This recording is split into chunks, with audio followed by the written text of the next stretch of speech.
Սահմանամերձ եւ գյուղական համայնքներում այսօր հիմնականում տարեցներն են մնացել, պահպանելով համայնքների կենսունակությունն ու տնտեսությունը։ Սակայն տարիքի հետ աշխատանքի հնարավորությունները նվազում են, իսկ միայն կենսաթոշակով ապրելը դժվար է։ Այդ պատճառով շատերը փորձում են զբաղվածություն ապահովել փոքր արտադրական բիզնեսներ սկսելով։ Մասնագետների կարծիքով սահմանային բնակավայրերում բիզնեսի զարգացման հիմնական ռիսկը անվտանգային խնդիրներն են, որոնք խոչընդոտում են ներդրումներին եւ նպաստում արտագաղթին։ Տներ են կառուցում 16 միլիոն դրամի դրամաշնորհները պետություն տալի, կառուցում են, դոմաթը շենքերը աճում են, բայց գյուղի բնակչության քանակը չի ավելանում։ Նպատակը այն է, որ գյուղերը ավելի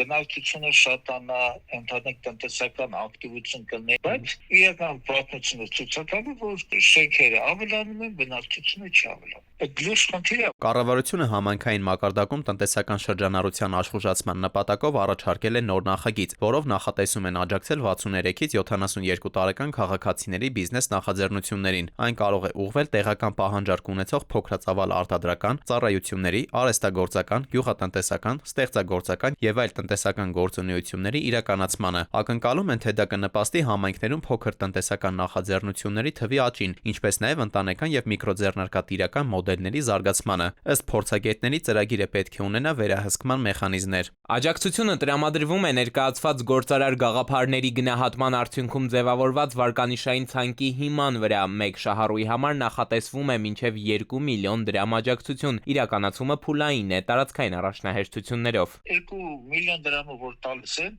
պետք է մարդկանցից որոշակի երաշխիքներ ունենան։ Երաշխիքը պետք է լինի ֆինանսական, ապահովական, այդ ինչ պետք է անեն, որ ընդհանուր 2 միլիոնով միանգամից առաջընկնեն, աշխատեն, հարկերը վճարեն։ Մասնագետները ընդհանուր առմամբ դեմ չեն նախագծին, սակայն նշում են, որ 60-ից բարձր տարիքի մարդկանց շրջանում բիզնեսով զբաղվելու ցանկությունը զգալիորեն ավելի քիչ է, քան երիտասարդների մոտ։ Նրանք կարևորում են նաև ֆինանսական գրագիտության բարձրացումը, որը դեռ բավարար մակարդակի վրա չէ։ Ասում են, որ նախագիծը ավելի շատ սոցիալական է, քան տնտեսական եւ չեն բացառում նաև քաղաքական ռիսկերը։ Սա չպետք է հայտարարվի ընտրություններից մի ամիս առաջ, քանի որ վերջերս քննարկվել է հենց սահմանազատման հարց Ադրբեջանի պատվիրակության հետ։ Ես շնորհիվ մտահոգություն ունեմ, որ կապոց այս համայնքներում որոշակի սոցիալական նման ակցիաներով շահել մարդկանց ուշադրությունը, ծրագիրը ինքնին սոցիալական տեսանկյունից կարող բավականին դրական բան լինել, եթե իսկապես կառավարումը այդ ծրագրի կկարողանան իրականացնել։ Մասնագետների գնահատականով ծրագիրը կարող է դառնալ սահմանամերձ ու գյուղական համայնքներում տարեցների սոցիալական ակտիվության պահպանման եւս մեկ փորձ, սակայն հիշեցնում են, միայն ֆինանսական աջակցությունը բավարար չէ,